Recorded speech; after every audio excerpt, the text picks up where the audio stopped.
Subscribe now and press the bell icon. Never miss an update. नमस्कार साथियों, स्वागत है सभी का इस चैनल पर जिसका नाम है स्टडी विद पीएन लोधा। साथियों, कल दिनांक मैंने 18/04/2020 को भी शिक्षण विधियों का टेस्ट नंबर 5 लिया था। उस पे अच्छे मुझे रिस्पांस मिला। मुझे ऐसा लगा कि हाँ भाई, ऐसे प्रश्न डालूँ जो आपके लिए थोड़ा टिपिकल हो या थोड़े नए प्रश्न हो। तो चलिए साथियों, आज का ये टेस्ट भी बहुत ही शानदार होने वाला है। वीडियो पूरा देखिए। सिलेक्शन के लिए लायक ऐसे प्रश्न मैंने जोड़े हैं इसमें। तो अगर आप वाकई में तैयारी करते हो, वाकई में आप सिलेक्शन लेना चाहते हो, तो वीडियो को अंत तक देखना। और नहीं टाइम पास कर रहे हो तो वीडियो के साथ भी आप टाइम पास कर सकते हो। तो चलिए शुरू करते हैं। पहला प्रश्न है, निष्ठा कार्यक्रम में प्रशिक्षण दिया जाता है। छात्रों को प्रशिक्षण दिया जाता है, उच्च अधिकारियों को प्रशिक्षण दिया जाता है, अध्यापकों को प्रशिक्षण दिया जाता है, या इनमें से कोई नहीं।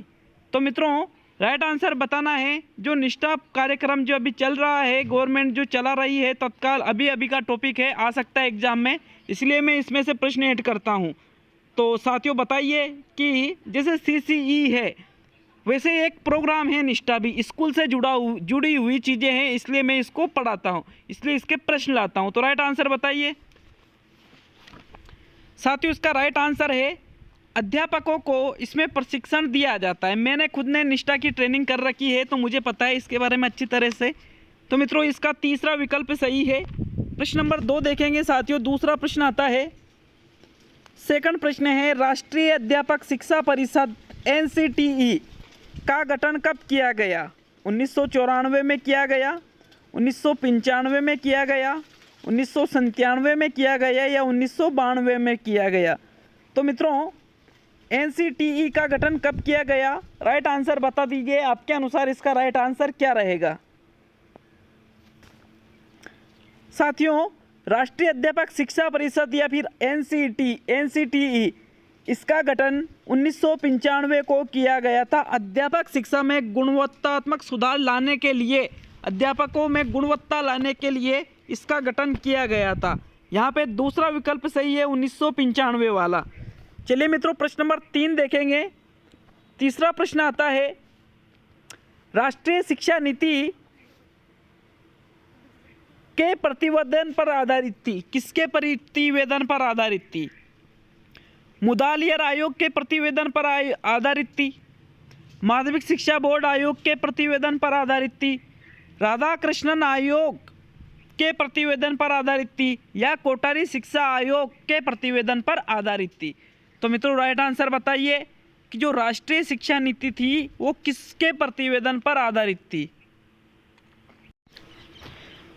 साथियों, सही आंसर क्या है इसका? कोठारी आयोग। अब देखिए, यहाँ पे मैं बात कर रहा हूँ राष्ट्रीय शिक्षा नीति 1968 वाली। अगर यहाँ पर देखो, एक और राष्ट्रीय शिक्षा नीति आई थी फिर 1986 में, उसको आप राष्ट्रीय शिक्षा नीति 1986 के नाम से जानते हो, न कि राष्ट्रीय शिक्षा नीति के नाम से। अगर राष्ट्रीय शिक्षा नीति की बात करें तो वो 1968 वाले की बात करता है, और 1986 वाले की बात करें तो वो कहेगा राष्ट्रीय शिक्षा नीति 1986, इस प्रकार से लिखा होगा। अब यहाँ पर 1986 नहीं लिखा है, तो सीधी सी बात है 1968 की जो राष्ट्रीय शिक्षा नीति आई थी, यहाँ पर उसकी बात की जा रही है। तो साथियों, वो जो कोठारी आयोग था 1964-66 में जिसने रिपोर्ट दी थी, उसकी रिपोर्ट के आधार पर राष्ट्रीय शिक्षा नीति 1968 आधारित थी। तो मित्रों, यहाँ पे चौथा विकल्प सही है। प्रश्न नंबर 4 देखेंगे। सर्व शिक्षा अभियान की शुरुआत कब की गई? 2003 में की गई, 2001-2002 में की गई, 2002-2003 में की गई, 2003 या 2004 में सर्व शिक्षा अभियान की शुरुआत की गई? तो मित्रों, राइट आंसर बताइए। एक एक चीज़ को समझिए, याद करिए इनको। एग्जाम में मैं कहता हूँ कि शिक्षण विधियों के इतने प्रश्न मिलने वाले हैं मेरे टेस्टों से, आप वाकई कहोगे कि हाँ यार, वास्तव में कुछ बताया था हमें। तो मित्रों, राइट आंसर बता दीजिए कि सर्व शिक्षा अभियान की शुरुआत कब की गई? मित्रों, इसका सही आंसर है 2001-2002 में सर्व शिक्षा अभियान की शुरुआत की गई थी। दूसरा विकल्प इसका सही है। प्रश्न नंबर 5 देखेंगे। 5वां प्रश्न है साथियों, श्यामपट्ट प्रयोग का मुख्य उद्देश्य। श्यामपट्ट प्रयोग का उद्देश्य क्या है? क्यों किया जाता है प्रयोग श्यामपट्ट का? प्रश्नोत्तर समाधान के लिए इसका प्रयोग करते हैं, व्याख्या करने के लिए इसका प्रयोग करते हैं, मानसिक विचारों को विकसित करने के लिए इसका प्रयोग करते हैं, या उद्बोधित करने के लिए इसका प्रयोग करते हैं। तो मित्रों प्रश्न नंबर 5 का राइट आंसर बताइए कि ये यहाँ पर जो विकल्प है इनमें से आपको सर्वश्रेष्ठ विकल्प कौन सा लग रहा है।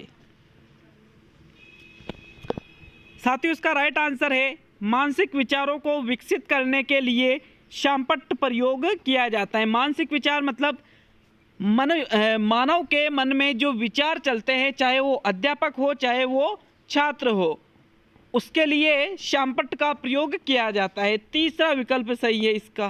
प्रश्न नंबर 6 देखेंगे मित्रों, शिक्षा है, क्या है शिक्षा? ज्ञान और अनुभव शिक्षा है, एक वस्तु है शिक्षा, एक पुस्तकीय ज्ञान है शिक्षा, या अध्यापक द्वारा पाठ करना है शिक्षा। तो मित्रों शिक्षा क्या है?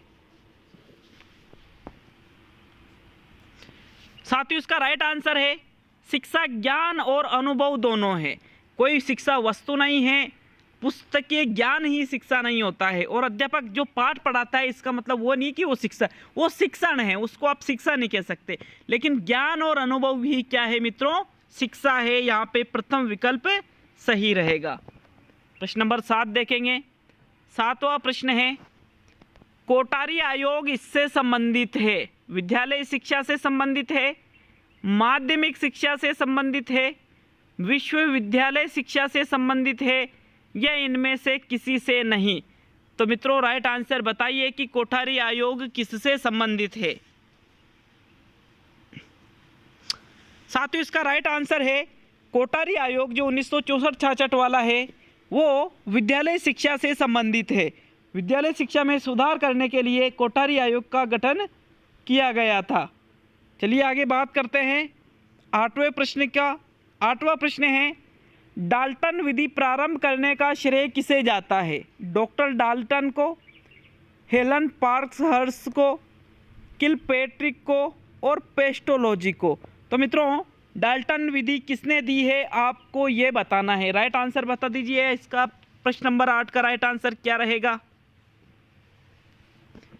साथियों इसका राइट आंसर रहेगा हेलन पार्क्सहर्स्ट को डाल्टन विधि प्रारंभ करने का श्रेय जाता है। डॉक्टर डाल्टन तो है ही नहीं ऐसा कोई। डाल्टन तो इसलिए नाम है क्योंकि अमेरिका के डाल्टन शहर में इसका निर्माण किया गया था। तो मित्रों यहाँ पे हेलन पार्क्सहर्स्ट, यहाँ पे दूसरा विकल्प सही है। प्रश्न नंबर 9 देखेंगे। 9वां प्रश्न है, शिक्षा की खेल विधि का अर्थ है खेल क्रियाओं द्वारा शिक्षा देना, खेल क्रियाओं द्वारा मनोरंजन करना, खेल की शिक्षा देना और क्रियाशीलता पर जोर देना। तो साथियों प्रश्न क्या है देखो, शिक्षा में खेल विधि का अर्थ। तो यहाँ पे खेल क्रियाओं द्वारा शिक्षा, खेल क्रियाओं द्वारा मनोरंजन, खेल की शिक्षा या क्रियाशीलता पर जोर। तो यहाँ पे इसका राइट आंसर है खेल क्रियाओं द्वारा शिक्षा देना ही शिक्षा में खेल विधि का अर्थ होता है। खेल खेल में ही बच्चे सीख गए किसी चीज़ को, वही तो है खेल विधि। ऐसा थोड़ी है खेल की थोड़ी शिक्षा देते हैं, खेल द्वारा मनोरंजन थोड़ी करते हैं। तो मित्रों क्रियाशीलता होती है लेकिन मुख्य क्या है कि खेल द्वारा ही बालक को शिक्षा प्राप्त कर दी जाती है। नेक्स्ट प्रश्न 10वां देखते हैं। 10वां प्रश्न है, गणित शिक्षण में शिक्षक द्वारा की जाने वाली त्रुटि प्रमुख है। कौन सी त्रुटि शिक्षक करता है? उपयुक्त शिक्षण विधि का प्रयोग नहीं करना, चित्रात्मक तरीके से बालकों को पढ़ाना, शिक्षण कार्य के बीच बार बार कक्षा में घूमकर बालकों का निरीक्षण करना और उपयुक्त सभी। तो मित्रों इनमें से त्रुटि देखना है आपको कि त्रुटि कौन सी की जाती है। साथियों इसका राइट आंसर है उपयुक्त शिक्षण विधि का प्रयोग नहीं करना। यहाँ पे ये त्रुटि है, लेकिन चित्रात्मक तरीके से बालकों को पढ़ाना ये थोड़ी त्रुटि होती है। और शिक्षण कार्य में अगर आप बीच में कक्षा में घूमकर बालकों का निरीक्षण करते हो तो इसे आप त्रुटि नहीं कर सकते हो। तो मित्रों यहाँ पे प्रथम विकल्प इसका सही रहेगा। प्रश्न नंबर 10 में पहला विकल्प सही है।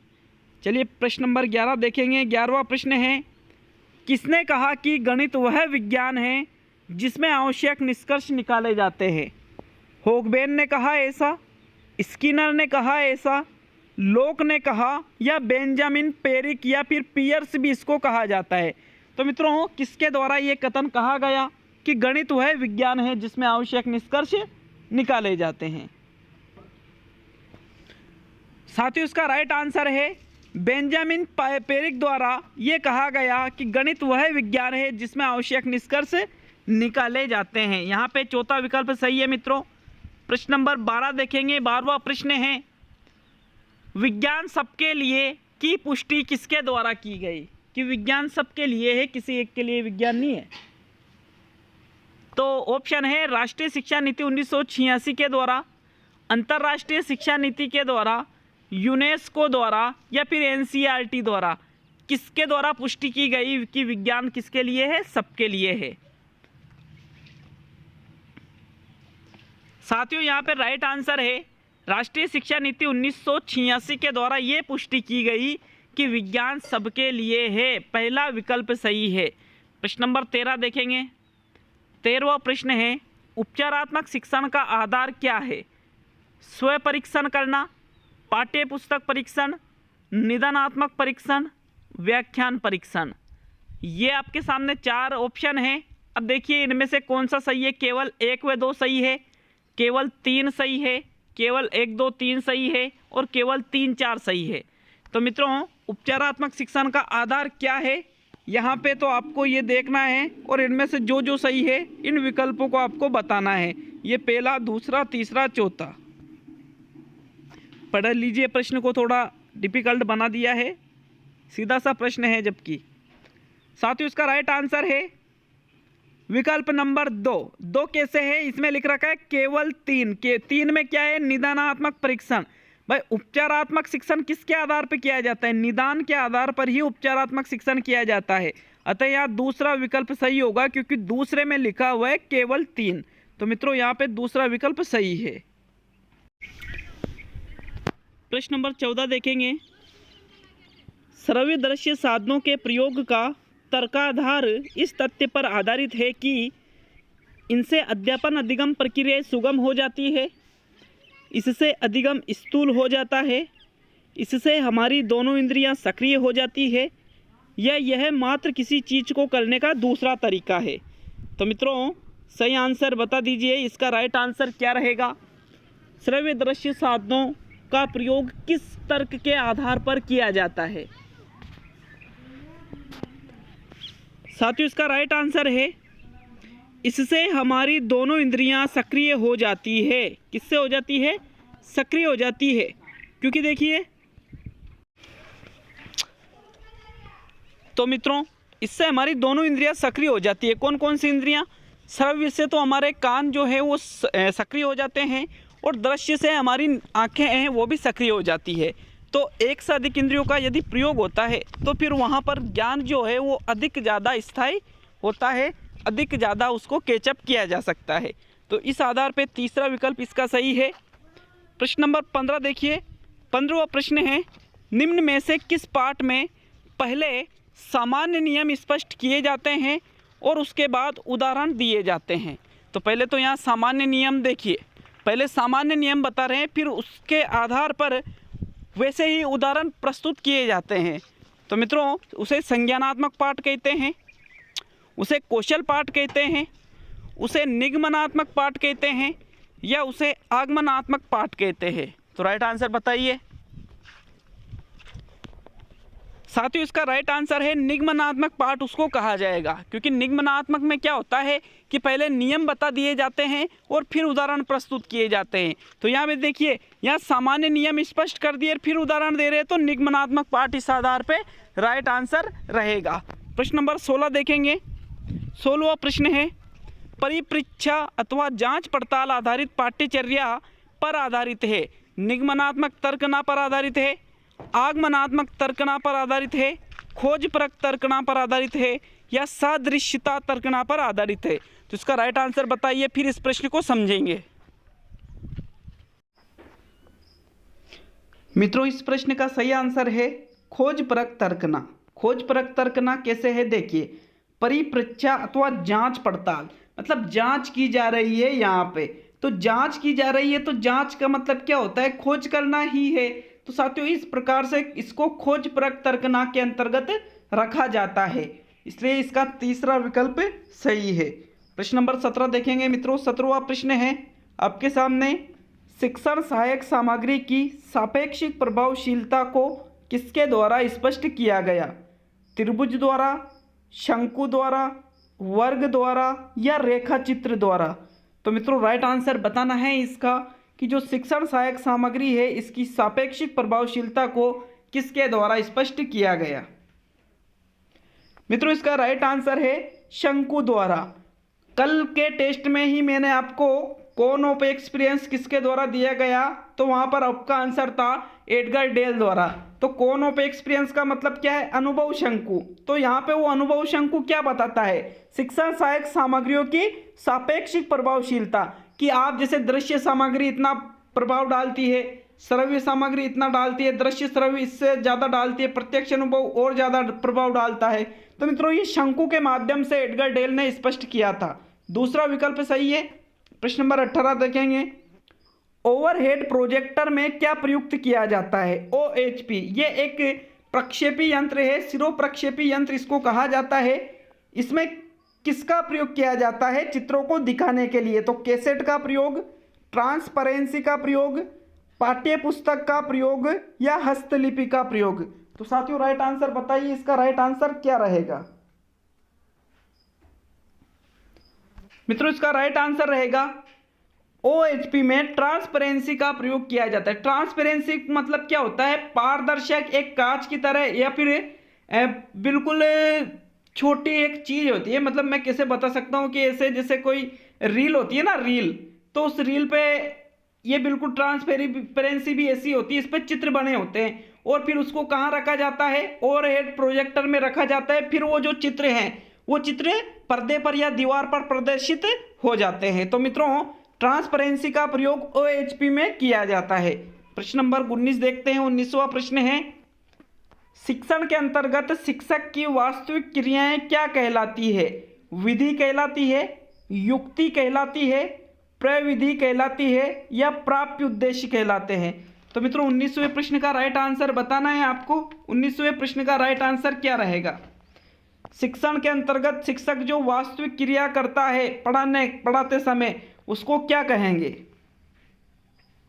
मित्रों इसको कहा जाता है प्रविधि। क्या कहा जाता है इसको? प्रविधि। शिक्षण के समय शिक्षक की वास्तविक क्रियाएं ही प्रविधि कहलाती है, जिनका वो प्रयोग करता है। ठीक है, इसलिए इसको तीसरा विकल्प सही है मित्रों, प्रविधि ही इसका सही आंसर है। प्रश्न नंबर 20 देखेंगे, अभिकर्मित अनुदेशन विधि के प्रणेता है कौन है? प्रणेता या जनक भी आप इसको कह सकते हो। हर्बर्ट स्पेंसर है, JF हर्बर्ट है, चार्ल्स स्किनर है या BF स्किनर है? तो मित्रों अभिकर्मित अनुदेशन विधि के प्रणेता कौन है? राइट आंसर बताना है। साथियों इसका राइट आंसर है BF स्किनर, ब्रूस हस फ्रेडरिक स्किनर अभिकर्मित अनुदेशन विधि के प्रणेता या फिर आप इसको जनक भी कह सकते हो। किसका है, कौन है इसका जनक? BF स्किनर ने ही अभिकर्मित अनुदेशन विधि का प्रतिपादन किया था। प्रश्न नंबर 21 देखेंगे। 21वां प्रश्न है, सह संबंध उपागम किसने दिया? जिलर ने दिया, हर्बर्ट ने दिया, जेरोम एस ब्रूनर ने दिया या हेनरी क्लेव मॉरिसन ने दिया? तो मित्रों सह संबंध उपागम किसके द्वारा प्रस्तुत किया गया है? आपको इसका सही आंसर बताना है। मित्रों इसका राइट आंसर है JF Herbert, John Frederick Herbert द्वारा सह संबंध उपागम दिया गया था। हर्बर्ट स्पेंसर अलग है और ये हर्बर्ट अगर आता है तो JF हर्बर्ट होता है, नहीं तो अगर स्पेंसर वाला तो हर्बर्ट स्पेंसर लिखा हुआ आएगा आपके। तो सह संबंध उपागम देने वाले थे JF हर्बर्ट।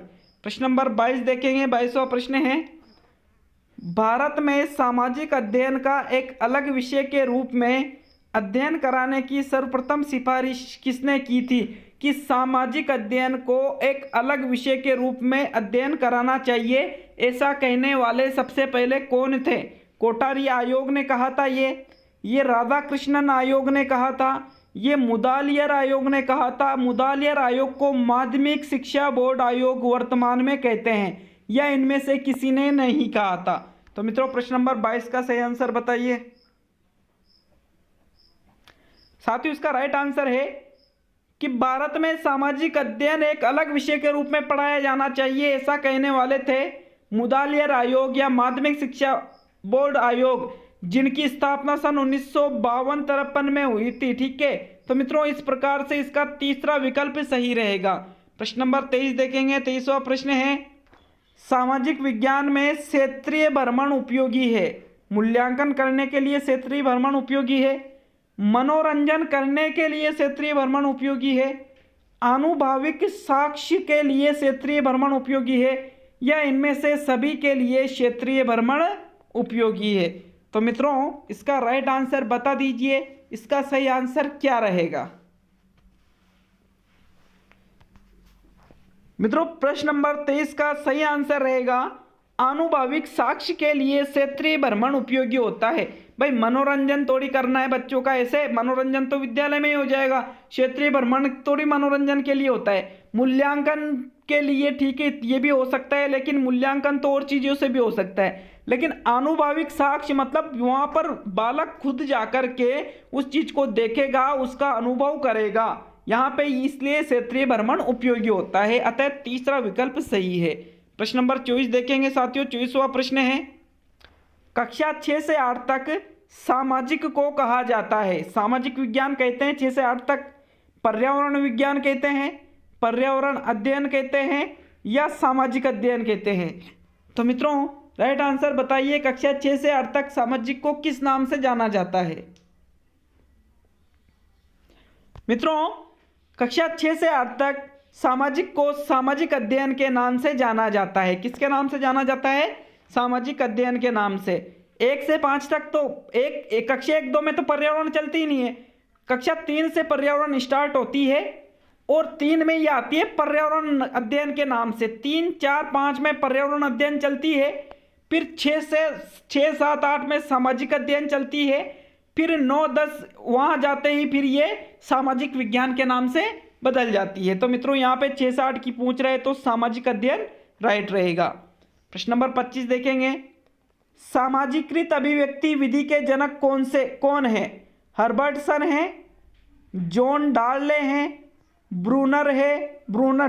या फिर टाइडमैन है। तो मित्रों सामाजिकृत अभिव्यक्ति के जनक कौन है? साथियों इसका राइट आंसर है प्रश्न नंबर 25 का प्रथम विकल्प हर्बर्टसन सामाजिकृत अभिव्यक्ति विधि के क्या है? जनक है। प्रथम विकल्प सही है इसका, हर्बर्टसन ने ही सामाजिक अभिव्यक्ति विधि प्रतिपादित की है। सामाजिक में और पर्यावरण में ये विधि चलती है। जब अपन उसकी शिक्षण विधियां पढ़ेंगे तो बिल्कुल यहाँ पे इस विधि को भी बहुत अच्छी तरह से पढ़ेंगे। मित्रों प्रश्न नंबर 26 देखेंगे, साहचर्य विधि को अन्य किस नाम से जाना जाता है? प्रोजेक्ट विधि के नाम से जाना जाता है, मॉन्टेसरी विधि के नाम से जाना जाता है, डाल्टन विधि के नाम से जाना जाता है, या प्रोजेक्ट विधि के नाम से जाना जाता है। तो साथियों राइट आंसर बताइए कि साहचर्य विधि को अन्य किस नाम से जाना जाता है। मित्रों प्रश्न नंबर 26 का राइट आंसर रहेगा कि साहचर्य विधि को मॉन्टेसरी विधि के नाम से जाना जाता है, क्योंकि साहचर्य विधि देने वाली कौन थी? मैडम मारिया मॉन्टेसरी ही थी, इसलिए इसको मॉन्टेसरी विधि भी कहा जाता है। चलिए नेक्स्ट 27वां प्रश्न देखेंगे, व्याकरण शिक्षण की उपयुक्त विधि कौन सी है? आगमन विधि है, निगमन विधि है, आगमन निगमन विधि है, या इनमें से कोई नहीं। तो मित्रों राइट आंसर बताइए कि व्याकरण शिक्षण की दिए गए विकल्पों में से सबसे बेस्ट विधि कौन सी है। साथियों राइट आंसर है आगमन निगमन विधि। एक बात मैं बताना चाहूंगा कि वैसे तो व्याकरण शिक्षण की सर्वाधिक उपयोगी विधि आगमन है, लेकिन विकल्प में आगमन भी है और आगमन निगमन भी है, तो इसको ही राइट मानेगा माध्यमिक शिक्षा बोर्ड, क्योंकि एक बार मान चुका है। ये प्रश्न बिल्कुल इसी तरह से आया था और इसने आगमन निगमन ही माना है, मतलब पहले आगमन विधि का प्रयोग और फिर निगमन विधि का प्रयोग, इसमें ऐसा ही किया जाता है आगमन निगमन में। अतः मित्रों तीसरा विकल्प इसका सही रहेगा। प्रश्न नंबर 28 देखेंगे, ऐसी विधि जिसमें मातृभाषा का प्रयोग करना वर्जित है। आप मातृभाषा का प्रयोग कर ही नहीं सकते, कौन सी विधि है वो? व्याकरण अनुवाद विधि है वो, समवाय विधि है वो, प्रत्यक्ष विधि है वो, या सैनिक विधि है वो। तो साथियों राइट आंसर बताइए कि जिस विधि में मातृभाषा का प्रयोग करना वर्जित होता है कौन सी विधि है वो। मित्रों राइट आंसर है प्रत्यक्ष विधि में आप मातृभाषा का प्रयोग नहीं कर सकते हो। भाषा को जिस भाषा में आप पढ़ा रहे हो बिल्कुल उसी भाषा का आपको प्रयोग करना होगा। पढ़ाते समय, बोलते समय, कुछ भी कर रहे हो आप, उसी भाषा का आपको प्रयोग करना होगा। प्रत्यक्ष विधि में किसी भी दूसरी भाषा का प्रयोग नहीं किया जाता है। जैसे प्रत्यक्ष विधि से आप अंग्रेजी पढ़ा रहे हो तो अंग्रेजी में ही सब काम होगा, हिंदी पढ़ा रहे हो तो हिंदी में ही सब कुछ होगा, संस्कृत पढ़ा रहे हो तो संस्कृत में सब होगा। तो ये होती है मित्रों प्रत्यक्ष विधि। प्रश्न नंबर 29 देखेंगे। 29वां प्रश्न है, देखो और कहो विधि का प्रयोग होता है वाचन शिक्षण में होता है, लेखन शिक्षण में होता है, पठन शिक्षण में होता है या उच्चारण शिक्षण में होता है। तो मित्रों राइट आंसर बताइए कि देखो और कहो विधि का प्रयोग किस शिक्षण में होता है। साथियों इसका राइट आंसर है देखो और कहो विधि का प्रयोग पठन शिक्षण में किया जाता है। किसमें किया जाता है? पठन शिक्षण में इस विधि का प्रयोग किया जाता है। मैंने आपको ये विधि अच्छी तरह से पढ़ाई थी। और आज का अंतिम प्रश्न देखेंगे, रसानुभूति गुण किसका है? गद्य का है, पद्य का है, व्याकरण का है या रचना का है? तो मित्रों इसका राइट आंसर है रसानुभूति गुण पद्य शिक्षण के अंतर्गत आता है। तो कैसे लगे प्रश्न कमेंट करके जाना, वीडियो अच्छा लगे तो लाइक करके जाना, चैनल पर नए तो सब्सक्राइब भी करके जाना। मित्रों मिलते हैं अगले वीडियो में। सभी दोस्तों का बहुत बहुत धन्यवाद। आशा है ये वीडियो आपके लिए बहुत ही उपयोगी साबित होगा। मित्रों मिलते हैं अगले वीडियो में।